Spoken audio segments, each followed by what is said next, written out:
Today we're going to talk about the book of Ruth. The book of Ruth starts with a very hard situation. There's a famine in the land. That means there's no food.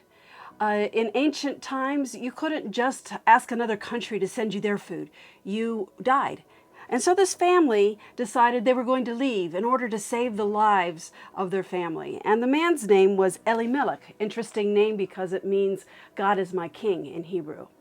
And they went to Moab, a nearby country, where they settled with this man and his wife and his two sons. And after time, the two sons married girls from Moab.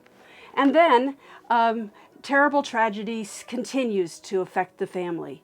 The father dies, and then the two sons. Naomi is left a widow, and with her two Moabitess daughter-in-laws, also widows.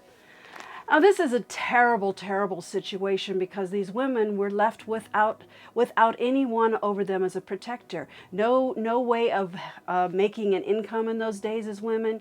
And so Naomi tearfully asked her daughter-in-laws to leave, go back to their families' homes, and she proclaims herself to be a bitter woman who's lost everything. Now, we all know the story. Ruth refuses to leave and joins herself to her mother-in-law to come back to Israel. When I was thinking about this story, I thought, today we also live in a world where there's a lot of difficulty. Here in Israel, we have nearly 100,000 people in quarantine because of the coronavirus. People are being forbidden to come into the country from places from which the virus seems to be most heavily affecting people. And the fear of the coronavirus has spread over the whole world.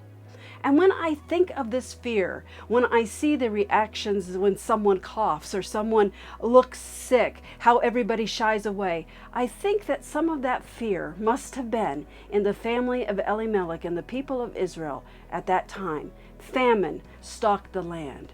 Death seemed almost certain. Running away, trying to find somewhere to find sustenance, maybe worked in the short term, but in the long term, almost the entire family was lost anyway. Well, Ruth is especially interesting to me because Ruth is a Gentile. She's a Gentile who saw that the God of Israel was the real true God. Now, maybe she learned this as she was in the home with her new husband from Israel. Maybe it was from her mother-in-law. But when Naomi asks her to leave, she says, "No, your God will be my God." She pledged allegiance to the God of Israel. And from that moment, I believe, her fortunes turned. Because you see, when we put our trust in the God of Israel, when we say, whatever happens, I'm going to be with you, God comes alongside us.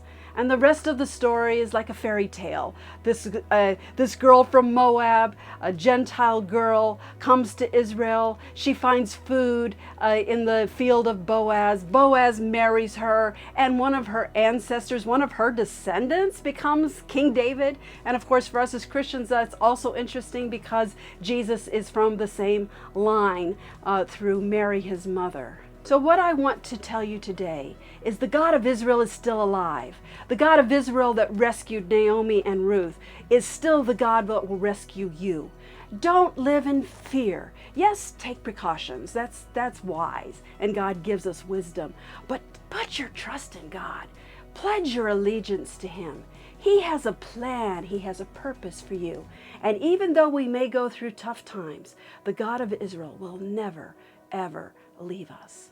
And remember the words of Jesus when He said, "Lo, I am with you always, even until the end of the age." So keep your mind on Ruth. Remember how God provides, even for those who have not been His children, if they will just say, "God, we're going to be your children."